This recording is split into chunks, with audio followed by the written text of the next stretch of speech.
Adolf Hitler was born on April 20th, 1889, in Braunau am Inn, a small town on the border between Austria and Germany, to Alois Hitler, a strict and often temperamental customs official, and Clara Pölzl, a gentle and devoted mother who adored her son and provided him the warmth that his father's discipline often lacked. And from a young age, Adolf displayed both an artistic inclination and a stubborn, defiant streak, qualities that would shape his later personality. As his early years were marked by frequent moves due to his father's job and the loss of several siblings, which left him deeply attached to his mother and somewhat isolated in his emotions. And while attending school, he showed some academic promise but frequently clashed with teachers and resisted authority, developing a resentment for structure and discipline, traits that would remain with him for life. And after his father's death in 1903, young Adolf's life began to drift as he lost interest in studies and dreamed of becoming a painter, a vision that clashed with his mother's more practical hopes, but was indulged nonetheless. And after Clara's death in 1907, an event that devastated him emotionally, Hitler left for Vienna to pursue his artistic ambitions, only to be rejected twice by the Academy of Fine Arts, an experience that humiliated him and deepened his sense of bitterness towards society, as he struggled through poverty, living in men's hostels and painting postcards to survive, all while developing strong political opinions and prejudices, particularly against Jews, communists, and the multi-ethnic character of the Austro-Hungarian Empire, which he saw as corrupt and weak. And during these years in Vienna, from 1908 to 1909-1913, he absorbed ideas about nationalism, social Darwinism, and anti-Semitism from the pamphlets and discussions that circulated widely in the city, shaping his worldview into a toxic mixture of racism and Germanic pride. And when World War I broke out in 1914, Hitler volunteered for service in the German army, joining the Bavarian Reserve Infantry Regiment, where he served as a dispatch runner on the Western Front, a dangerous job that he performed with determination, earning 2 decorations for bravery, including the Iron Cross. Yet despite his courage, he remained a low-ranking soldier, largely because of his inability to work cooperatively or form close bonds with others, and the experience of war deeply affected him, exposing him to the horror of death, but also convincing him that Germany's destiny was one of greatness. Oh, conviction that solidified when Germany surrendered in 1918, an event that left him shocked and enraged, unable to accept defeat. And like many others, he embraced the myth that Germany had been stabbed in the back by internal enemies, especially Jews and Marxists, an idea that became central to his later propaganda.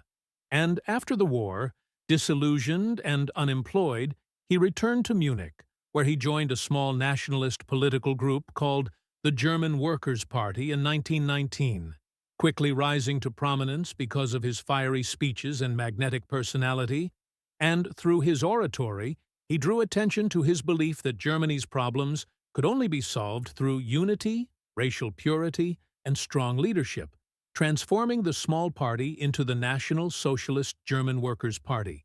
NSDAP, better known as the Nazi Party. And by 1921, he had become its leader, reorganizing it with military-style discipline, and creating symbols like the swastika and the stiff-armed salute that would soon become infamous across the world. And in November 1923, emboldened by political chaos and inspired by Mussolini's recent march on Rome, Hitler attempted his own coup, the Beer Hall Putsch, in Munich. But it failed disastrously, resulting in several deaths and his arrest. And during his brief imprisonment, he dictated his political manifesto, Mein Kampf, to Rudolf Hess, outlining his ideas of Aryan supremacy, anti-Semitism, and the need for Lebensraum, or living space, for the German people, a book that later became the ideological foundation of his movement. And after his release in 1924, Hitler focused on rebuilding the Nazi Party legally, using elections and propaganda instead of rebellion to gain power. And over the next few years, he skillfully exploited Germany's economic turmoil, especially the Great Depression of 1929, which left millions unemployed and desperate,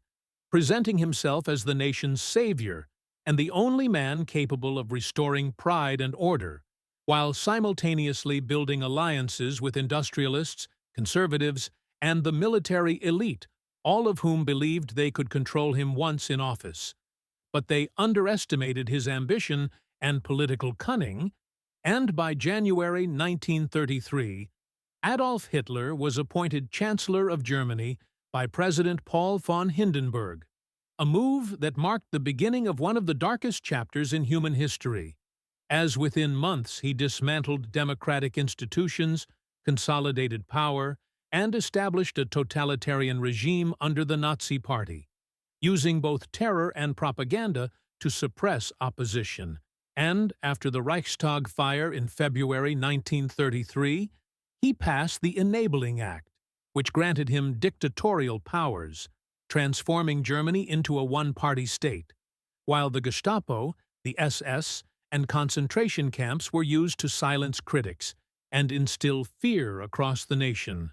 And through his mastery of public manipulation, radio speeches, and mass rallies, Hitler projected an image of unity and strength,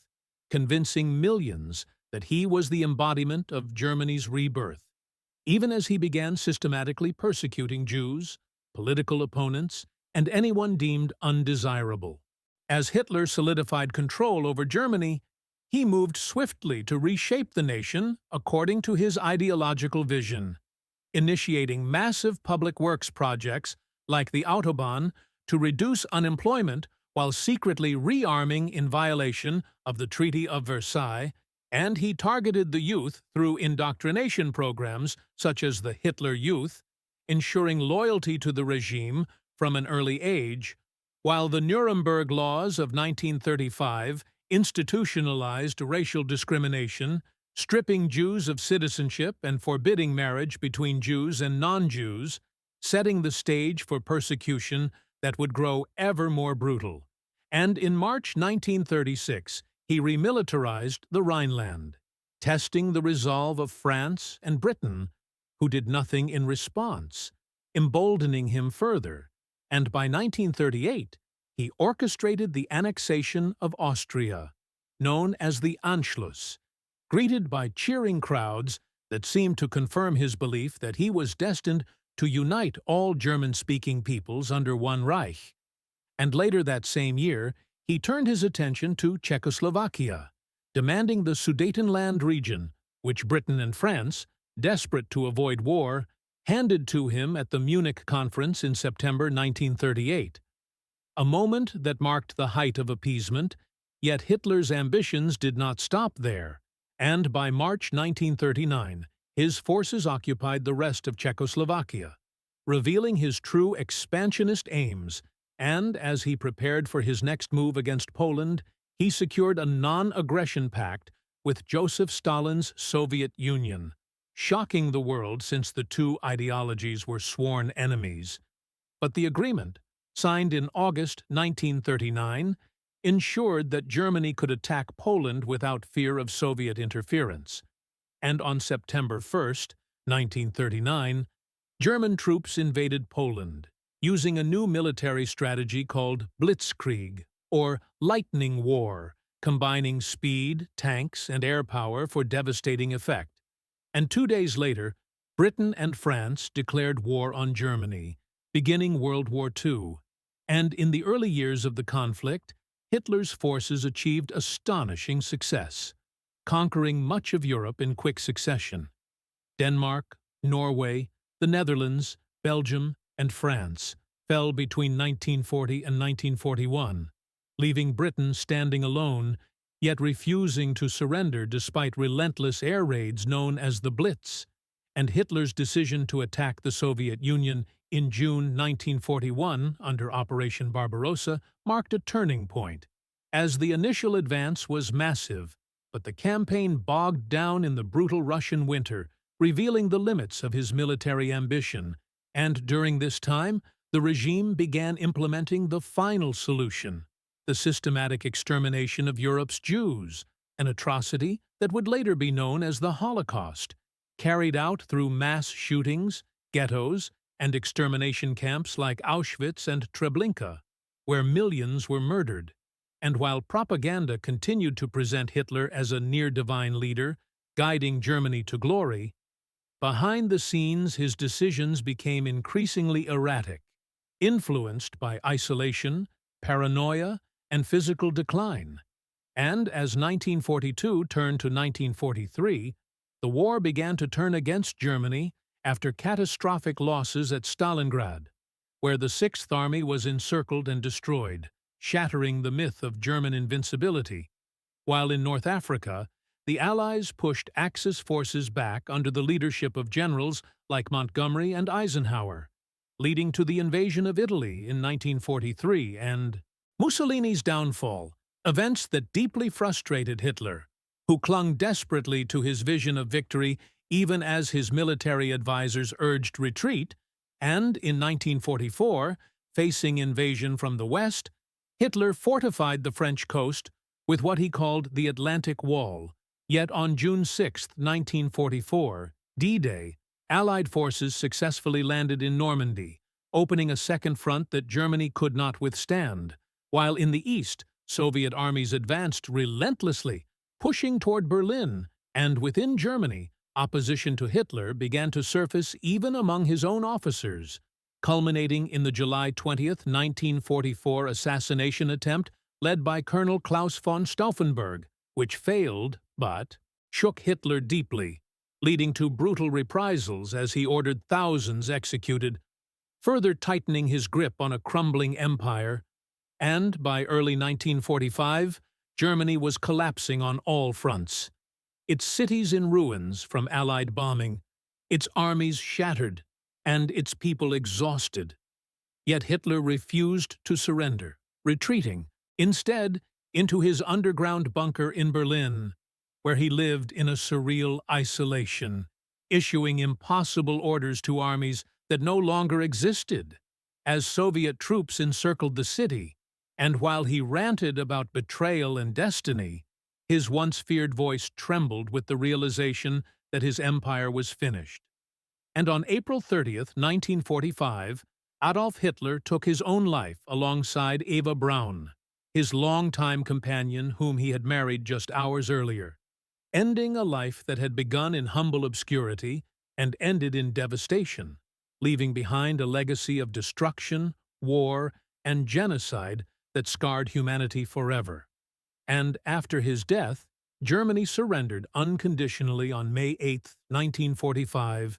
and as the world began to rebuild from the ashes, Hitler's name became synonymous with evil, serving as a warning of how hatred, ambition, and unchecked power can destroy nations and poison generations. And in the years that followed, historians, philosophers, and ordinary people would study his life not to admire it, but to understand how one man's ideology could lead to such unparalleled suffering. And though his empire crumbled and his vision perished, the lessons of his rise and fall remain deeply relevant. That ignorance and fear, when manipulated by a demagogue, can lead even a civilized society into darkness. And thus, the story of Adolf Hitler, from his childhood dreams of art to his final act of despair in a Berlin bunker, stands not only as a record of history, but as a timeless reminder of the fragility of peace and the moral responsibility of humankind to resist hatred in all its forms.